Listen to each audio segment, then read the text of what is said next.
కాకినాడ జిల్లా తుని నియోజకవర్గం కోటనందూరు మండలం కోటనందూరు గ్రామంలో శ్రీ సరస్వతి విద్యానికేతన్ ఆవరణలో ట్రీట్ సంస్థ ప్రతినిధులతో అవగాహన సదస్సు.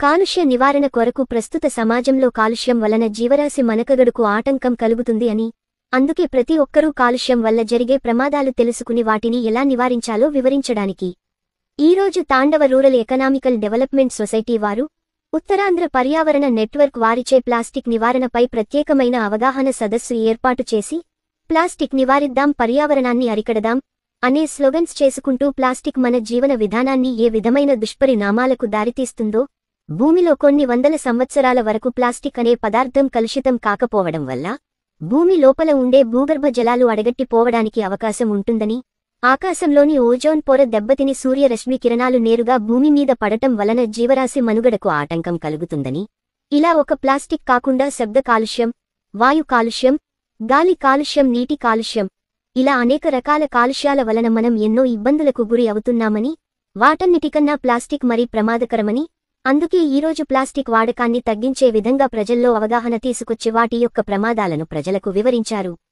కార్యక్రమంలో ట్రీట్స్ సంస్థ ప్రతినిధి అల్లవరపు అచ్చారావు, సరస్వతి విద్యానికేతన్ కరస్పాండెంట్ బంటుపల్లి అచ్చారావు, అల్లు అప్పలకొండ, సరస్వతి విద్యానికేతన్ ఉపాధ్యాయులు, విద్యార్థులు పాల్గొన్నారు.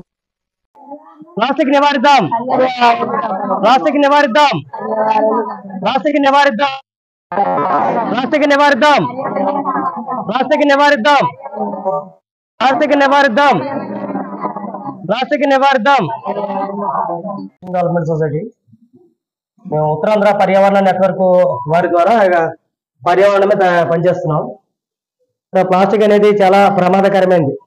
ఇది భూమిలో కొన్ని వందల సంవత్సరాలకు భూమిలో కలదు. కానీ ఇలాంటి దాన్ని మన వాళ్ళు ఒకప్పుడు పూర్వం మనకి ఫ్యాక్టరీలో పేమెంట్లు తెచ్చుకోవాలన్నా, లేదంటే ఎక్కడైనా ఏమైనా తెచ్చుకోవాలన్నా గొడ్డ సంచులు లేదా గోను సంచులు ఉపయోగించుకునేవారు. అప్పుడు ఎటువంటి పొల్యూషన్ ఏమి ఉండేది కాదు. కానీ ఇప్పుడు ప్రతి దానికి కూడా ప్లాస్టిక్ ఉపయోగించడం, దాన్ని వేస్ట్గా మళ్ళీ పనిచేస్తున్నాం. అది భూమిలో కలిసి అసలు కొన్ని వందల సంవత్సరాలకు, అది 150 సంవత్సరాలకు కూడా అది స్పాయిల్ అవుతుంది. అలాంటిది పైన మన భూమిలో వాటర్ ఉంటుంది. ఆ వాటర్ భూమికి ఇంకనాకే అవ్వదు. అలాగని చెప్పి ఆ భూగర్భ జలాలు, అడుగులో ఉన్న జలాలు కూడా పైకి రావడానికి కూడా దోహదపడుతుంది. భూమి మొక్క ఎదగడానికి కూడా అవుతుంది. ఈ మొక్కలు ఎదగడం వల్ల ఇటీవల పొల్యూషన్ మాకు చాలా వరకు కంట్రోల్ అవుతుంది. ఈ భూమి నుంచి ఇటువంటి పొల్యూషన్ రావడం వల్ల అది ఓజోన్ పొర, మన ఆకాశంలో ఉండే ఓజోన్ పొర దెబ్బతింటుంది. ఆ దెబ్బతింటడం వల్ల మొత్తం ఈ సూర్యకిరణాలు డైరెక్ట్ గా మన భూమి మీద పడతాయి. భూమి మీద పడడం వల్ల కొన్ని రకాలైన వ్యాధులు రావడానికి అవకాశం ఉంటుంది. ఇలా ప్లాస్టిక్ వల్ల చాలా అనర్థాలు ఉన్నాయమ్మా. ఎందుకంటే మీకు తడిపొడి చెత్త కేంద్రాలు వీళ్ళు ఉన్నారు కదా, పంచాయతీ వాళ్ళు మీకు డస్ట్బిన్ ఇచ్చారు 2. ఒక దాంట్లో ప్లాస్టిక్, ఒక దాంట్లో తడి చెత్త, ఒక దాంట్లో పొడి చెత్త అనేది ఇవ్వండి. ప్రత్యేకంగా వాళ్ళకి ఇవ్వండి ప్లాస్టిక్ అనేది. ఎందుకంటే వాళ్ళు రీసైక్లింగ్ చేయాలి. వాళ్ళు కూడా చేస్తలేదు. కానీ వాళ్ళకి ఇప్పుడే చెప్పాం, ఎంతో ఆఫీస్కి ఫోన్ చేసి ఇప్పుడే చెప్పాం వాళ్ళకి కూడా.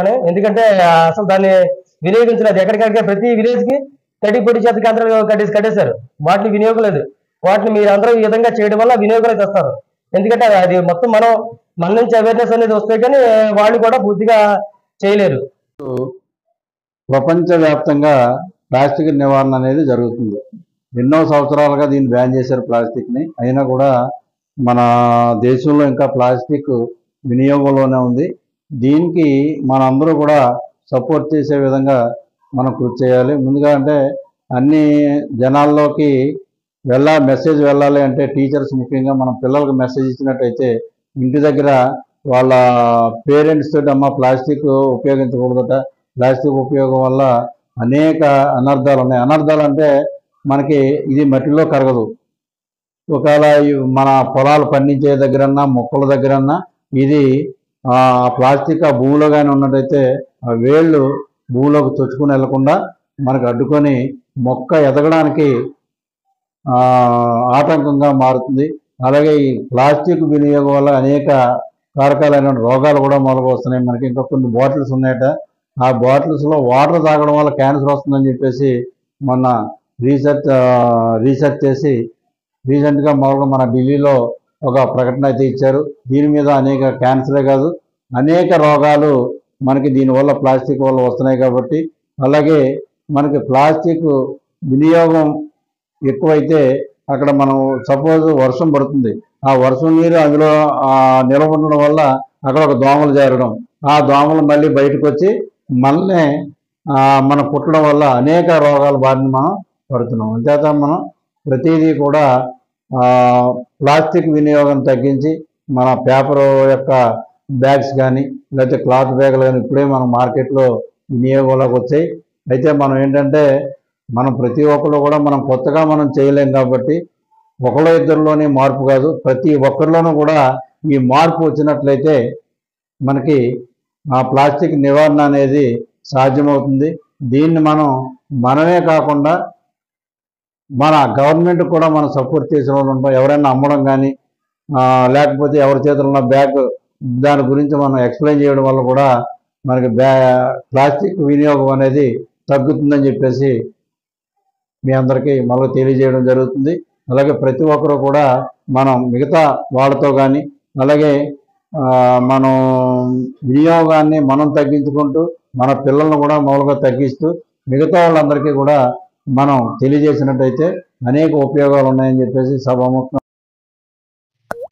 Please do like, share, subscribe.